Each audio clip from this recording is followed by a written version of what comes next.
Today I'm going to reveal 13 hidden details from Squid Game Season 2 that I can bet you haven't noticed before. So without any further ado, let's begin. Number 1. In Episode 3, we see Gi-hun re-entering the game with a new set of players. Notice the guards in pink aren't carrying any weapons before the first game takes place. Yes, they did the same in Season 1 as well. It's a smart move by the big bosses to make the players feel safe and gain their trust. But as soon as the red light, green light game goes down and chaos breaks loose with tons of deaths, that's when the pink guards arrive at the lobby with their guns every time. It's a neat little detail that stays consistent across both seasons. Number 2. During the mingle game, as soon as the number 2 is called out, notice the frontman wastes no time grabbing Jung-bae, Gi-hun's best friend, even going as far as killing someone in the room to ensure their survival. Not only that, while rushing to get inside the room, he looks back to make sure Jung-bae is okay and ensures Jung-bae enters the room safely before he does. Now we know the frontman was never going to get killed, right? That means he made all of these efforts to keep Jung-bae alive. That's why he was so quick to grab him at the start of the round. And in Episode 7, we finally understand why the frontman did that. The frontman was keeping Jung-bae alive on purpose, so that he can kill him later in front of Gi-hun, which essentially breaks Gi-hun from the inside. Since the moment the frontman stepped into the game, all he was trying to do was break Gi-hun from the inside. Number 3. When the manager reveals that players can vote to leave the game after each round, Gi-hun asks for reconfirmation and immediately looks at the CCTV camera behind him. 한 게임만 하고 나가도 상금을 받을 수 있다는 말인가요? 그렇습니다.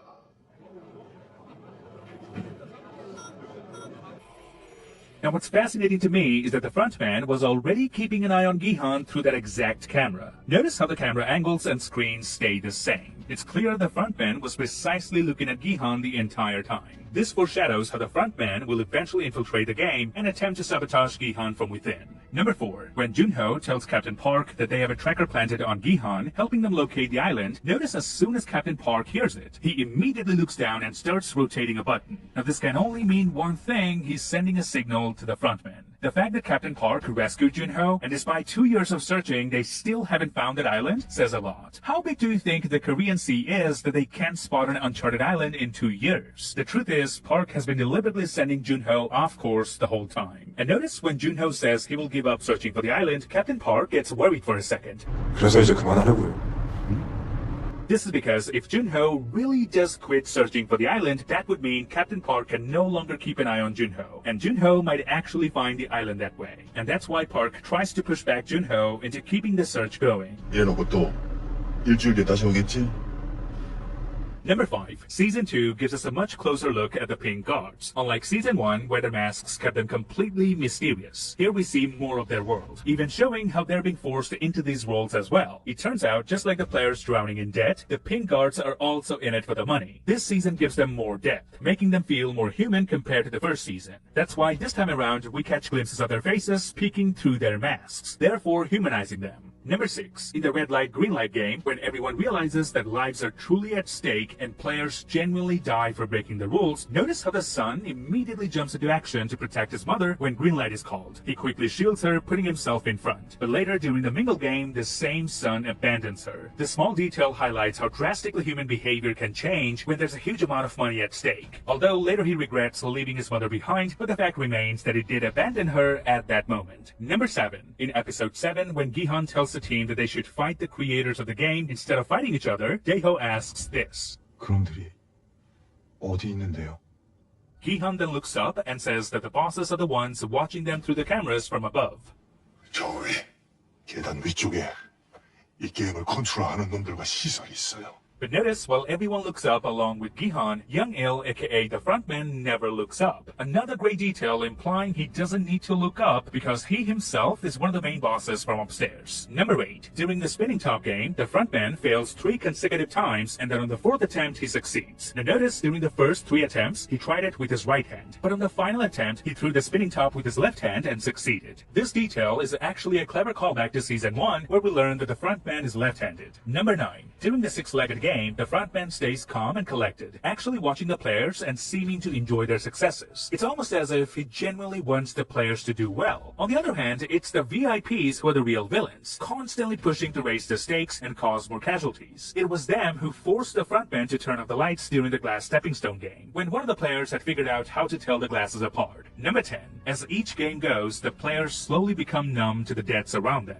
In the first round, they're terrified. By the second, they have calmed down. But by the third round, they're stepping over blood, leaving bloody footprints on the floor, all while joking and smiling. This slow shift in human nature is brilliantly captured in the season. And of course, huge credits to director Dong-Yeok Kwang for pulling it off so effectively. Number 11. When player 246, the father with the sick daughter, is killed, notice we never see his body fall to the ground. Also, the guard who shoots him initially aims at his heart, but when the shot is fired, the gun is pointed lower, indicating this is probably Noel trying to protect player 246 by shooting him in a non-lethal area. And since we know that they harvest the organs of players who are still barely alive, so it's very likely that in Season 3, we will probably see Noel infiltrating this room and rescuing player 246. Which brings me to my next detail, number 12. I believe Kang Se-byuk from Season 1 and Kang Noel from this season might be connected in some way. They're both North Korean defectors, but there's more. If you look at the meanings of their names, it suggests something deeper. Se-byuk means dawn, and Noel means sunrise in Korean. Now, this could be a coincidence, but I don't think director Dong-Yeok Kwang would do that, because it's pretty common in Korea for siblings to have names based on similar theme or concept. So in Season 3, we might discover that Kang Se-byuk and Kang No-wool are actually sisters. And please take this with a grain of salt, this is just my personal theory. Number 13. In episode 6, when one of the trapdoors explodes, notice Captain Park doesn't flinch at all, while the other two standing next to him are visibly startled by the loud noise. Another hidden clue that Captain Park is evil and knew what's coming. Big shout out to my friend Paul from Heavy Spoilers for spotting this. To be honest, Season 2 may not be as good as Season 1, but it was still very solid. The main problem with Season 2 is its predictability. Let me explain what I mean. Having the frontman actively participating in the game, while we the audience already know who he is, removes a lot of the suspense. We know he's gonna survive, no matter how tough the game gets. So as a writer, you need to come up with clever ways for him to survive, instead of relying on simple twists like in Season 1, where Il-nam turned out to be the mastermind behind it all. We're also always expecting the frontman to betray Gi-hun at some point, since he's clearly the villain. That's why the timing and the manner of this betrayal need to be really creative, which limits the writer's options here. But despite these challenges, director and writer Dong-Yeok Kwang has done a fantastic job. For instance, when the frontman kills another player to protect Jung-bae, or when he votes to stop the game at a moment where the audience expects a twist, these are really well-written scenes. In fact, the frontman is probably the best written character in the show so far. One example is when the mother is abandoned by her son and the frontman calls it out, the mother raises her voice and shouts at the frontman, all while he quietly listens and then apologizes.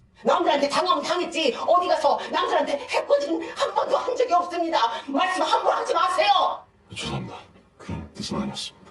This is brilliant writing, because on one hand, the frontman is speaking the truth with a calm and collective voice, but on the other, the false assumption and the emotional response is being spoken out loudly. This shows that real power remains in the shadows. It's the powerless who make the most noise and get burned by the sun. The frontman really showed Gi-hun this season that perhaps the main villain in this story is people's very own greed. He literally changed the rules of the game, giving players multiple opportunities to leave the game, and yet they somehow end up staying. This was the lesson frontman wanted to teach Gi-hun. As long as people don't change, the game will continue. Now, only time will tell whether Gi-hun will win this bet against the frontman, just like he did against Il-nam.